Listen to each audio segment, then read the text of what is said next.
Soy basalto, drago, aulaga, tarajal y almendro en flor. Entre las 9 y las 10 de la mañana del 1 de septiembre de 1730, la tierra se abrió de pronto cerca de Timanfaya, a 2 leguas de Yaiza.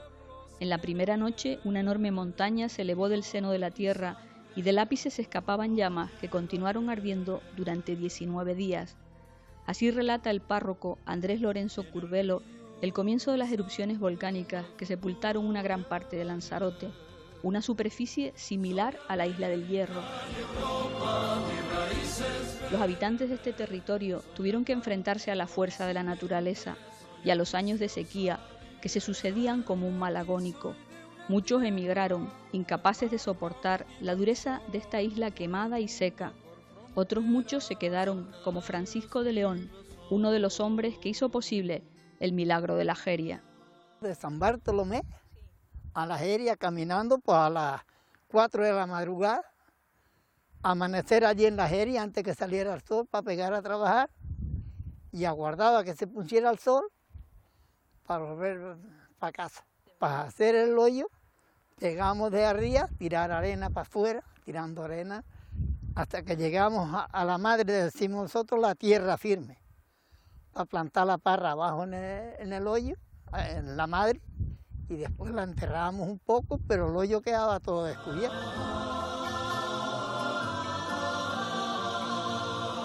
El paisaje de la Jeria impresiona tanto que cuesta entender cómo unos hombres solos fueron capaces de crear con sus manos este salón de tapices en medio de un mar de lava. Imaginar lo que se trabajó en esos hoyos, lo que se escarbó para hacer posible el milagro. Como dijo César Manrique, su isla tenía todo lo indispensable para llegar a convertirse en un lugar maravilloso, único. En 1964 se produjo un hecho trascendental, histórico. El ingeniero Manuel Díaz Rijo consigue convencer a todos y se convierte en el hombre que trae el agua dulce a Lanzarote. Nunca nadie hizo tanto por cumplir el sueño de una isla. Fue una época divertida porque, claro, decir a un pueblo que no tenía agua, que le íbamos a dar agua del mar, pues había toda clase de chistes y de bromas, ¿no? Y la gente decía que si iba a saber a pescado, el agua y cosas de estas, ¿no? Muchas personas me llamaban el hombre del agua. He contado por qué llegué yo a Cueva de Lanzarote a tratar de resolver el problema o creer que lo podía resolver. Y es que yo trabajé 5 años en un centro de investigación naval en el Pardo.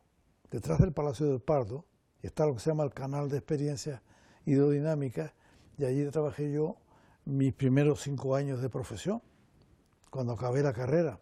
Y allí, claro, pues llega mucha información de todo el mundo, y entre ellas pues llegaba información en revistas y en estudios de lo que se estaba haciendo en Norteamérica, que era Kennedy. El presidente Kennedy tenía la misma idea que yo. Yo se la robé, en cierto modo. Seguramente, como suele decir Carlos Manrique, hermano de César, a don Manuel Lanzarote le debe un monumento, o por lo menos ponerle su nombre a una gran avenida. No creíamos, en realidad, decimos yo, de agua salada. Vamos a ver qué sale de ahí. Ese comentario clásico de lo que desconocíamos, ¿no? Y resulta que ha sido el problema número 1 resuelto otra vez por Manolo Díaz Rijo y el hermano. Fabuloso. Y aquella isla seca, pobre, cubierta de rofe, se transformó, gracias a muchas manos, en un cisne. Sin poder olvidar el trabajo hecho, el esfuerzo de muchos y el arte de Manrique, Soto, Morales y tantos otros que se empeñaron en sacar adelante este territorio. Tal vez habrá que asumir el reto de seguir adelante sin ellos.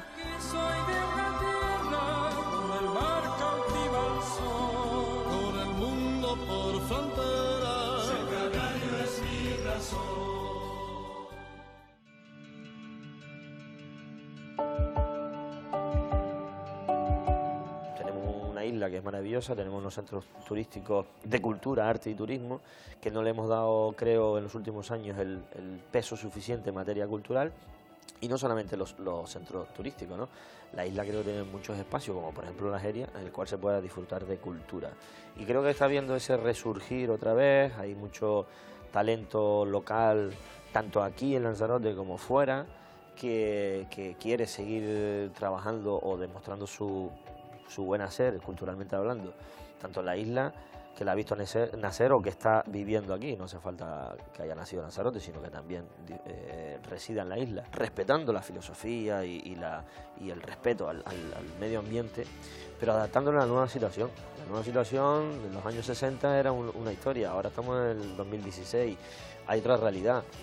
Si no perdemos de vista esa filosofía o ese modelo, pero adaptado al siglo XXI, creo que debemos quitarnos ese peso, que no lastre y que no me entiendan mal, pero sí hay que quedarnos con lo nuevo y reinventarnos sobre lo que ya tenemos y abrirnos un poco más, ¿no? Creo que, repito, en el caso de la Jeria, para mí la Jeria es otro centro turístico, abierto, natural, y que en este caso pues tiene unos elementos que son las bodegas que deberían también ser parte, y lo son, del paisaje, y que sirven también como atractivo turístico, ¿no? Y son las primeras, las bodegas, que le interesa que el entorno esté bien, porque van a seguir vendiendo esa imagen pues para sus visitantes.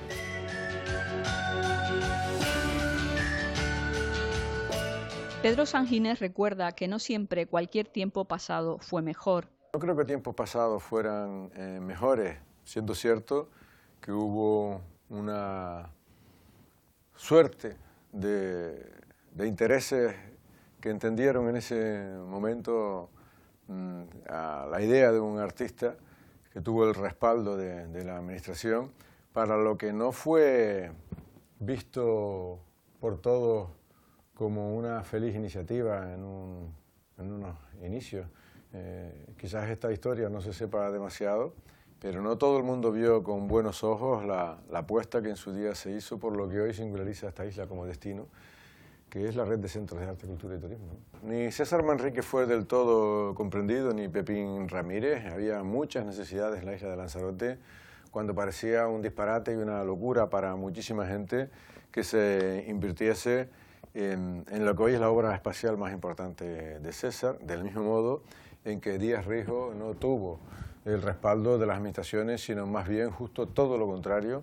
En los inicios, cuando se estableció la primera planta desaladora de Europa en Lanzarote, no contó con el respaldo, ni siquiera con la aprobación de las administraciones públicas, que más bien veían aquella iniciativa como un adversario, ¿no?, a los proyectos que la administración en esos momentos trabajaba con las galerías en Famara, Maretas, etc. Afortunadamente el tiempo dio la razón a unos y a otros, ¿no?, a César Manrique, a Díaz Rijo y a tantos otros, pero no es del todo cierto que hubiese ese consenso y esa unidad en la sociedad ni en la política. A mí a Lanzarote y a Canarias me gustaría verla como un pueblo unido, política y emocionalmente, solidario especialmente con quienes sufrimos la doble o triple insularidad, como es la isla de Lanzarote, comprometido con el medio ambiente, con la conservación de la naturaleza, en definitiva, y capaz de preservar nuestros elementos identitarios que lógicamente sufren una enorme presión, ¿no?, por nuestra condición atlántica y una isla tan cosmopolita, unas islas tan cosmopolitas.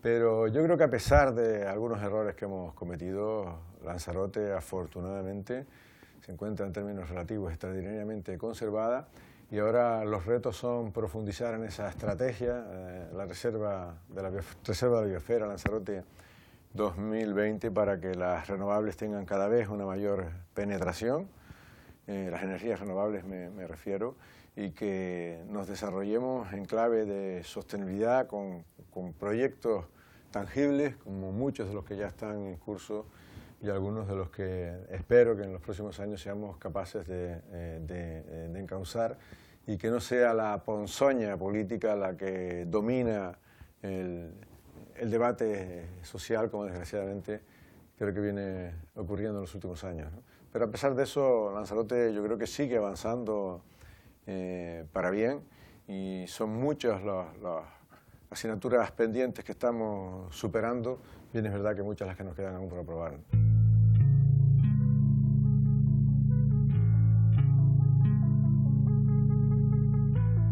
Después, apenas el sol acabó de nacer, el hombre y la mujer fueron a pintar en la proa del barco, de un lado y de otro, el nombre que todavía le faltaba a la carabela.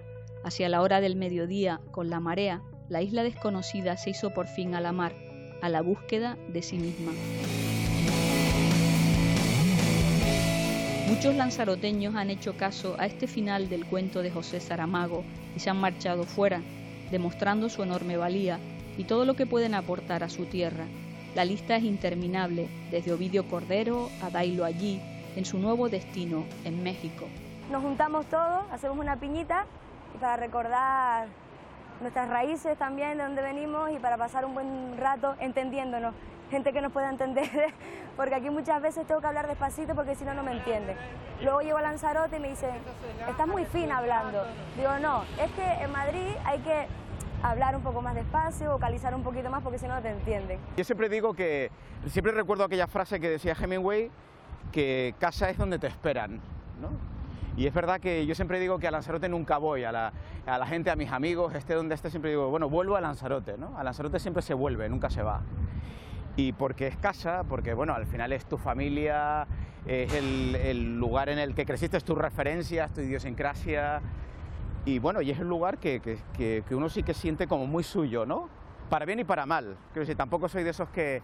Rosana siempre dice que alguna vez que charlamos de cómo echamos los dos de menos Lanzarote, siempre comentamos que hay dos tipos de conejeros, ¿no? Los que están constantemente añorando la isla y parece que no pueden vivir en ningún otro lugar porque se van a comer papas arrugadas a cualquier rincón del planeta, y luego los que sin olvidar nuestras raíces también reconocemos las cosas buenas, las cosas malas, y podemos vivir en otros lugares aunque echemos de menos Lanzarote, ¿no?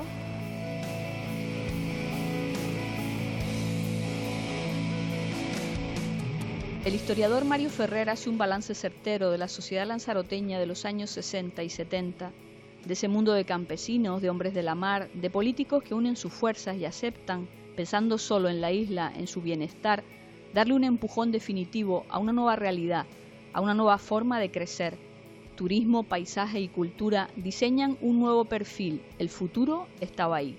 En la sociedad lanzaroteña es interesante, además estos días se celebra en la ONU un congreso internacional de cómo el turismo puede ayudar a los países en vías de desarrollo a progresar, ¿no? Para Lanzarote supuso una fuente de riqueza y de prosperidad enorme, pero la graduación a veces hay que calibrarla muy bien para que no transforme demasiado la sociedad y que eso acarrea otros problemas.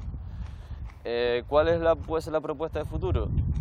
Yo evidentemente no la sé, pero sí se puede averiguar ciertas claves que funcionan, que han funcionado en otras etapas históricas. Sobre todo, una de ellas es una voluntad común, tratar de llegar a acuerdos más globales que permitan avanzar a todas las fuerzas sociales o económicas, ¿no? El turismo ha utilizado muy bien el paisaje natural, el patrimonio cultural para generar puestos de trabajo, generar discursos de conservación y permitir conservar hitos, ya sean culturales, monumentales o naturales, que de otra manera serían muy difíciles de gestionar.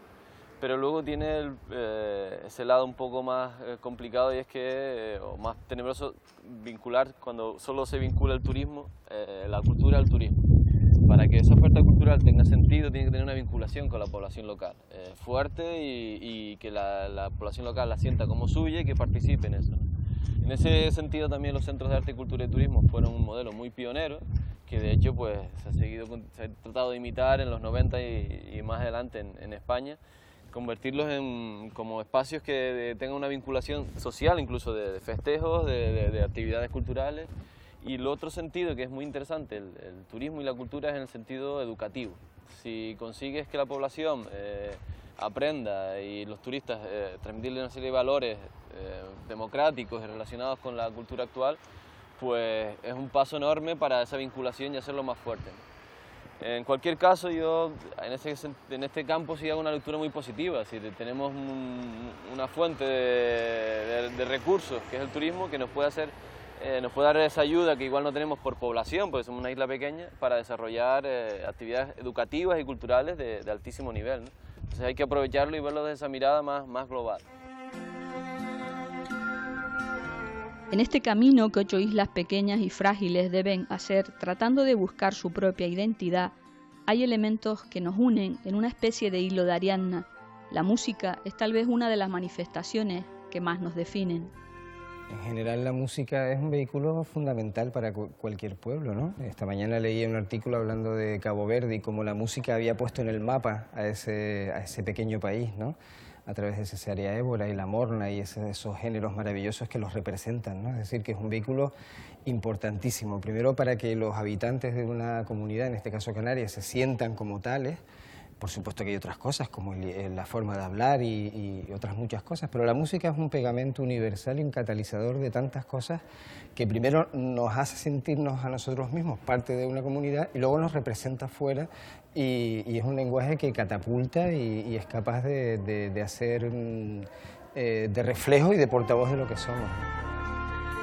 Benito Cabrera y su música, la delicia de un sonido lánguido y mágico como el del timple, también son una forma de llevar fuera el nombre de Canarias, demostrando que desde la raíz, desde la esencia, se puede llegar tan lejos como se quiera. Ante la desnudez de un público que no sabe nada ni de mi nombre, ni de mi música, ni del instrumento que represento, ni de la tierra de la que surge, tienes el reto de emocionarlos, ¿no? Y ahí es donde se activa esa universalidad maravillosa del lenguaje musical que conecta con las cosas fundamentales del ser humano, ¿no? Entonces da igual de dónde sea, da igual el instrumento o da igual lo que toque, mientras conecte con ellos, ¿no? Y eso también es bonito, que no lo sepan. Por otro lado, tenemos el reto de dar a conocer el timple, de dar a conocer Canarias más allá de nuestras playas, nuestros hoteles y el sol, y bueno, que tenemos una cultura que ofrecer de la misma forma como empezamos. Pues Cabo Verde, por ejemplo, se dio a conocer a través de su música, ¿no? Yo creo que podemos hacerlo. Por supuesto, ya ha habido muchos intérpretes, desde la música clásica con Alfredo Kraus, por ejemplo, o con cantautores como Pedro, Rosana, etcétera, ¿no? Ha habido muchos músicos que ya han dado a conocer las islas, pero nos toca todavía, o con sabandeños, etcétera, ¿no? Nos toca todavía darlo a conocer un poquito más. Canarias, Lanzarote, las islas tienen tantas caras como se quiera, tantos atractivos, tantas incertidumbres, tanto futuro. La isla de los volcanes sabe como pocas las dificultades de esta travesía. Si hubiera que elegir una sola cara, el rostro de una persona que defina esta realidad, habría que detenerse en Pino Betancor. Ella es una de esas mujeres de antes, recia, fuerte, madre de 8 hijos, trabajadora infatigable, se dedicó a coser ropa para las señoras adineradas de Arrecife. Yo de 10 años ya cosía con mi madre, pero yo iba a la escuela como las demás niñas, ¿sabes? Pero cuando venía mis hermanas, la mayor, pues hacía, por ejemplo, la comida, se encargaba ella. Y yo me sentaba a coser. Ya de 10 años ya estaba yo cosiendo, fija, porque toda mi vida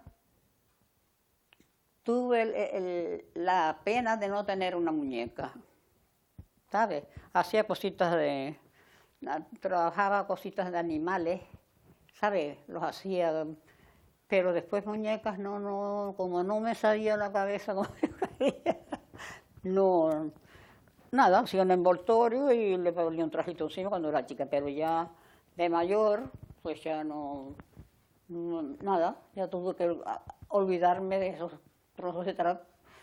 Y claro, pues, pero siempre me quedó la pena de no tener una muñeca. Yo veo que no soy pues un bicho que no sabe hacer nada, pero nunca me he puesto yo el nombre de artista. Me parece muy grande, pero también sé que hay artistas que quizás hagan las cosas peor que yo. Por no tener, nunca tuvo una simple muñeca con la que jugar. Muchos años después decidió recomponer su vida, transformarse, y ahora sus vestidos de Nancy se venden como pequeñas obras de arte en la galería en Mala. Pino Betancor es una de esas estrellas que aparecen sin más, una artista consumada, aunque ella aún no lo sepa. Pino y su elegancia definen a esta isla, capaz de inventarse, de dibujar con las manos cuadros como la Jeria, lienzos de artista, de esos que se cuelgan en los museos. Cuando en el horizonte aparece la incertidumbre, nada mejor que hacer caso a los más grandes. El escritor que aprendió de las personas más sabias de este mundo dijo: lo mejor que puedo desearle a alguien es que cierre los ojos de vez en cuando y le pida a la memoria que pueda volver a ver el dibujo japonés de 2 palmeras, los atardeceres púrpuras de Famara y la boca enorme del volcán del Cuervo. Lo esencial ya está, solo falta seguir caminando. Que es la isla más bonita de las 7 Islas Canarias. ¿Qué le puedo decir? Nada más. Soy de aquí, soy de una tierra donde el mar cautiva al sol. Con el mundo por frontera, ser canario es mi razón.